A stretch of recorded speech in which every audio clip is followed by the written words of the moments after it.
ಹೆಬ್ಬಳಲು Shri Chakramata YouTube channel ವೀಕ್ಷಕರಿಗೆ ನನ್ನ ಹೃತ್ಪೂರ್ವಕ ನಮಸ್ಕಾರಗಳು. ಸುಭಾಷಿತ: ದೇವಸ್ಥಾನದ ಒಳಗೆ ಹೋಗಿ ಬರುವಷ್ಟರಲ್ಲಿ ಬೂದಿ ವಿಭೂತಿಯಾಗುತ್ತದೆ, ನೀರು ತೀರ್ಥವಾಗುತ್ತದೆ, ಅಕ್ಕಿ ಅಕ್ಷತೆಯಾಗುತ್ತದೆ, ಕೊಬ್ಬರಿ ಪ್ರಸಾದವಾಗುತ್ತದೆ, ಅನ್ನ ನೈವೇದ್ಯವಾಗುತ್ತದೆ.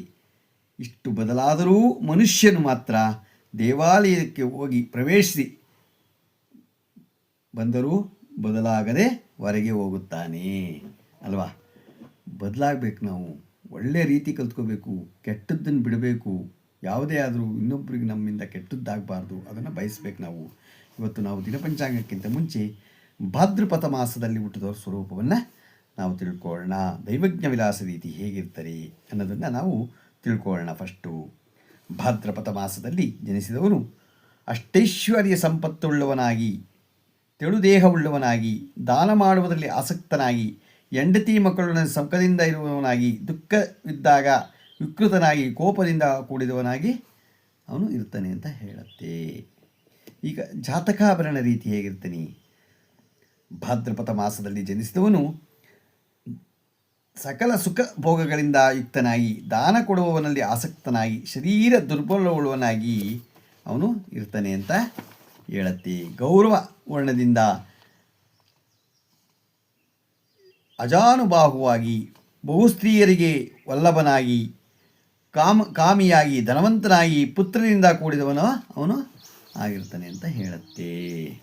ಇವಾಗ ಯುವನೇಶ್ವರ ತಾಚಕ ರೀತಿ ಹೇಗಿರ್ತಾನೆ ಅವನು?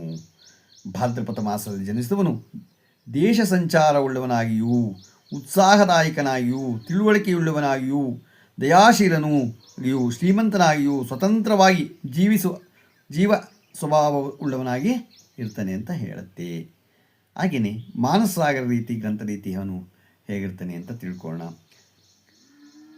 ಭಾದ್ರಪದ ಮಾಸದಲ್ಲಿ ಜನಿಸಿದವನು ನಿತ್ಯ ಸಂತೋಷಿಯೂ, ವಾಚಾಳಿಯೂ, ಮಕ್ಕಳು ಮೊಮ್ಮಕ್ಕಳಿಂದ ಕೂಡಿ ಸುಖಜೀವಿಯಾಗಿ, ಮೃದು ಭಾಷಿಯಾಗಿ, ಸುಶೀಲ ಸ್ವಭಾವದನಾಗಿ ಇರ್ತಾನೆ ಅಂತ ಅದು ಹೇಳುತ್ತೆ. ಗೊತ್ತಾಯ್ತಾ? ನಾವಿವಾಗ ಭಾದ್ರಪದ ಮಾಸದಲ್ಲಿ ಹುಟ್ಟಿದವರು ಸ್ವಭಾವವನ್ನು ನಾವು ಹೇಗಿರ್ತಾರೆ ಅನ್ನೋದನ್ನು ತಿಳ್ಕೊಂಡು ಈಗ ದಿನಪಂಚಾಂಗವನ್ನು ತಿಳ್ಕೊಳ್ಳೋಣ. ದಿನಾಂಕ 26/8/2026 ಬುಧವಾರ, ಶ್ರೀ ಫಲಾಭನಾಮ ಸಂವತ್ಸರ, ದಕ್ಷಿಣಾಯನ, ವರ್ಷ ಋತು ಶ್ರಾವಣ ಮಾಸ, ಶುಕ್ಲ ಪಕ್ಷ, ತಿಥಿ ತ್ರಯೋದಶಿ, ಬೆಳಗ್ಗೆ 6:57, ನಕ್ಷತ್ರ ಶ್ರವಣ, ರಾತ್ರಿ 12:57, ಮಳೆ ಮಖ 3ನೇ ಪಾದ. ಇವತ್ತು ಋಗ್ಗುಪಕರ್ಮ ಇದೆ.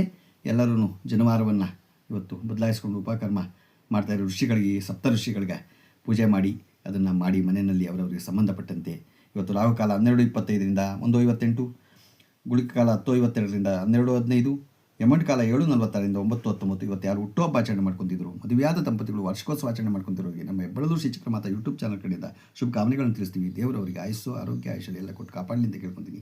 ನಮ್ಮ ಹೆಬ್ಬಳಲು ಶ್ರೀ ಚಕ್ರಮಾತಾ ಯೂಟ್ಯೂಬ್ ಚಾನಲ್ ಯಾರು ಸಬ್ಸ್ಕ್ರೈಬ್ ಆಗಿಲ್ಲ, ದಯಮಾಡಿ ಸಬ್ಸ್ಕ್ರೈಬ್ ಆಗಿ ಲೈಕ್ ಕೊಡಿ. ಇದು ನಿಮ್ಮದೇ ಚಾನಲ್ ಆಗಿರೋದ್ರಿಂದ ನಮ್ಮ ಲಿಂಕನ್ನು ಬೇರೆಗೂ ಫಾರ್ವರ್ಡ್ ಮಾಡಿ.